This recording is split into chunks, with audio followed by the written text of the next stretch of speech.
नमस्कार, ये आकाशवाणी चंडीगढ़ है। अब आप रतिका से प्रादेशिक समाचार सुनिए। प्रधानमंत्री नरेंद्र मोदी ने कहा है कि भारत देश में ओलंपिक खेलों की मेजबानी के लिए उत्सुक है। उन्होंने कहा कि ये 140 करोड़ देशवासियों का सपना है। श्री मोदी मुंबई में अंतर्राष्ट्रीय ओलंपिक समिति के 141वें सत्र का उद्घाटन करने के बाद संबोधित कर रहे थे। उन्होंने कल भारत और पाकिस्तान के बीच हुए क्रिकेट मैच में भारतीय टीम को मिली शानदार जीत के लिए बधाई दी। प्रधानमंत्री ने कहा कि खेल भारतीय संस्कृति एवं जीवन का अहम हिस्सा है और देश के गांव के उत्सव और मेले खेलों के बिना पूरे नहीं होते। श्री मोदी ने देश में खेलों के लिए किए जा रहे प्रयासों के बारे में भी बात की।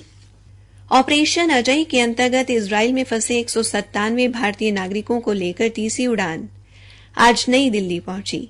दिल्ली हवाई अड्डे पर केंद्रीय मंत्री कुशल किशोर ने इजराइल से लौटे भारतीय नागरिकों को राष्ट्रीय ध्वज देकर उनका स्वागत किया।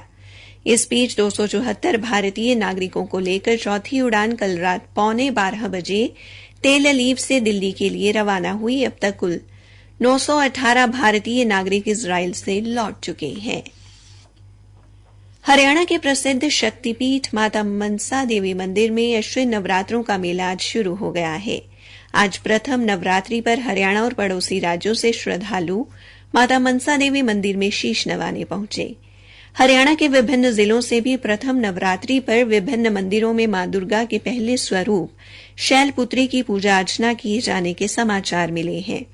अंबाला से हमारे संवाददाता ने बताया है कि अंबाला छावनी और अंबाला शहर के प्रसिद्ध मंदिरों को विशेष तौर पर सजाया गया है और श्रद्धालुओं की भीड़ को देखते हुए सुरक्षा के पर्याप्त प्रबंध किए गए हैं। पानीपत से भी हमारे संवाददाता ने श्रद्धालुओं द्वारा माता दुर्गा का आह्वान कर घरों में कलश स्थापना किए जाने की खबर दी है। गुरुग्राम से भी हमारे संवाददाता ने प्रसिद्ध शीतला माता मंदिर में श्रद्धालुओं की बड़ी संख्या में पहुंचने की खबर दी है। इस मंदिर में 9 दिन तक विशेष पूजा का आयोजन किया जा रहा है। हरियाणा के मुख्यमंत्री मनोहर लाल ने कहा है कि प्रदेश के सभी राजकीय आदर्श संस्कृति प्राथमिक विद्यालय के क्लासरूम इस वर्ष के अंत तक स्मार्ट क्लासरूम में बदल दिए जाएंगे। उन्होंने कहा कि इन स्कूलों के 7400 क्लासरूम में से अब तक 4035 क्लासरूम स्मार्ट क्लासरूम में बदले जा चुके हैं। कल अपने साप्ताहिक कार्यक्रम सीएम की विशेष चर्चा के दौरान मुख्यमंत्री इन विद्यालयों में पढ़ने वाले विद्यार्थियों के अभिभावकों के साथ बातचीत कर रहे थे। उन्होंने कहा कि हर विद्यार्थी की सीखने की क्षमता को ध्यान में रखते हुए इन विद्यालयों में शिक्षण के लिए नई तकनीकों का उपयोग किया जा रहा है। दीवारों पर शिक्षण सामग्री उकेरकर पूरे भवन को ही सहायक सामग्री में बदल दिया गया है ताकि बच्चे स्वाभाविक रूप से ही सीख सकें।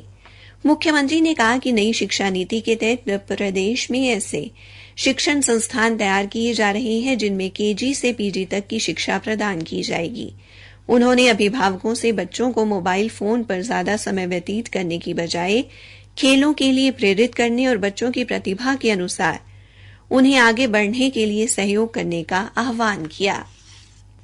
कुरुक्षेत्र पुलिस ने कल नशे के कारोबार से जुड़े अलग अलग मुकदमों के आरोपियों के थानेसर एवं शाहबाद क्षेत्र में राष्ट्रीय राजमार्ग 44 पर बने होटल व ढाबों में किए गए अवैध निर्माण ध्वस्त कर दिए। नशा विरोधी प्रकोष्ठ के प्रभारी मनदीप सिंह ने बताया कि पुलिस अधीक्षक सुरेंद्र सिंह के मार्गदर्शन में दोपहर तक चली इस कार्रवाई में इन ढाबों पर बने अवैध रास्ते, खोखे, पानी की टंकियों तथा पखाने ध्वस्त किए गए तथा ढाबों के सामने खाई भी खोदी गई। हरियाणा विद्यालय शिक्षा बोर्ड की शैक्षिक एवं मुक्त विद्यालय की माध्यमिक एवं वरिष्ठ माध्यमिक की 20 अक्टूबर को होने वाली पूरक परीक्षा अब 19 अक्टूबर को होगी।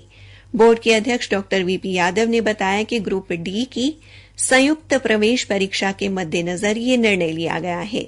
उन्होंने बताया कि 11वीं की गणित एवं 12वीं की भूगोल विषय की परीक्षा एक दिन पहले 19 अक्टूबर को ली जा रही है। इसी के साथ ये समाचार बुलेटिन समाप्त हुआ।